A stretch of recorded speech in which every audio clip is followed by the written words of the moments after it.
li ñoo tuddee voisinage.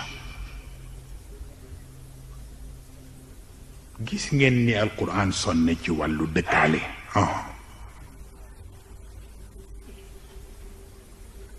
aljaari dil qurba saaxibi bil jamb sonn na ci tudd wàllu dëkkaale. ba ngeen dégg Serigne Cheikh mu wax leen benn bis ni ku bëgg a aar sa kër da ngay njëkk jóg aar këru ki nga sësal. ndax ku ñu jóg jëm ci ki nga sësal nga taxaw yàlla mën na laa defal sutura nag nga mën a aar sa kër. gis nga àqu dëkkaale ak fonk ko moo taxoon bisu jumaa ñëw. jumaa loolu rekk ko taxaw na ñëw di moo tax julli jumaa ba na doxul. waaye nag boobu dafa fekk jumaa di jumaa. leen di xamal ba tey fi ñu jaar ba jumaa dee jumaa kenn du jóge jumaa ubbi sa kantin. wa ida qudiyat as-salaa wa ida qudiyat as-salaa fantashiru fi l-ard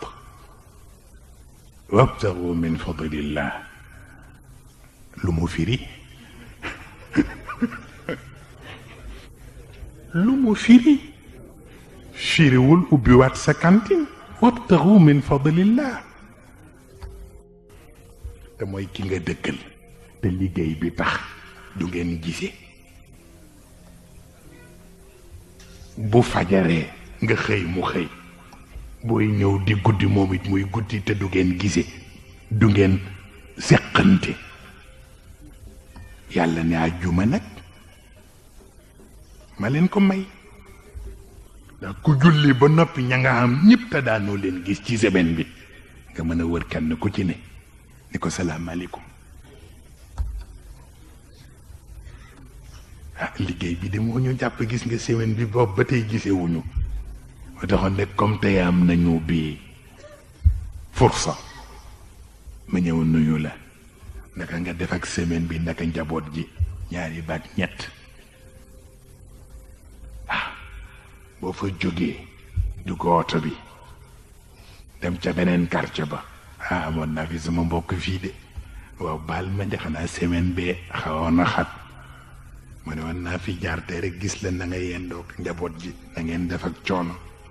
ni maa ngi fi nga ne waa xam naa comme bés bi dafa xat xanaa kon ñu ñaanalante daw dem hôpital ba.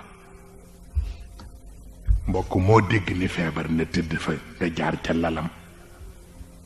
ba yaa ngee tane mu ne waaw maa ngee tane ñu jàng fatiha bañ ko xeeb ndax yàlla ak yaa abd maridtu fa lam tauduni qaala kayfa aiduka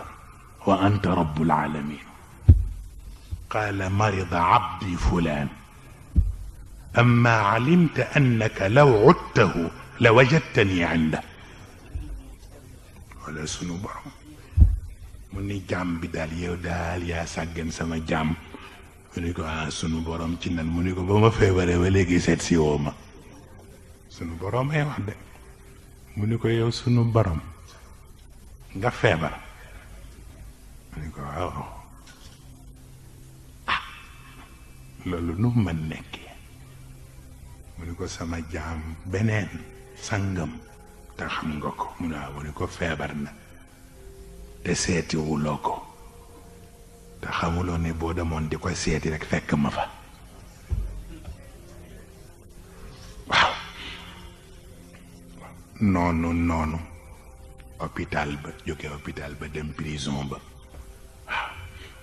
am nga fa mbokk moo xam ne xëy na nattoo ko dab nga ñëw gis ko ndax xelam dal mu xam ne am nañu ko wettali maanan waaw boo fa jógee nag nga soog a dem ca bàmmeel ya ñi kenn limaalewul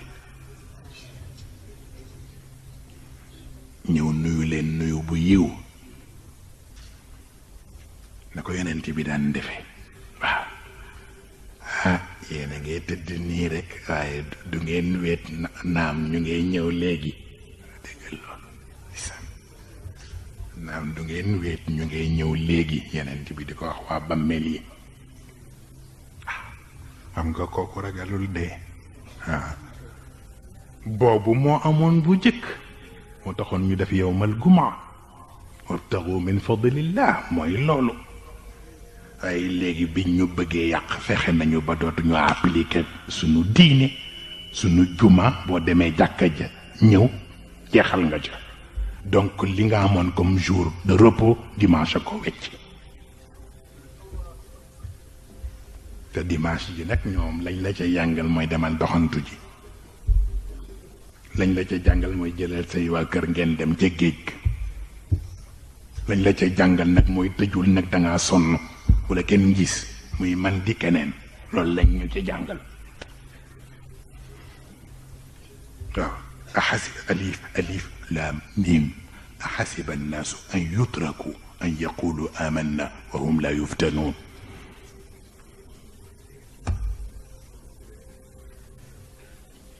et malheureusement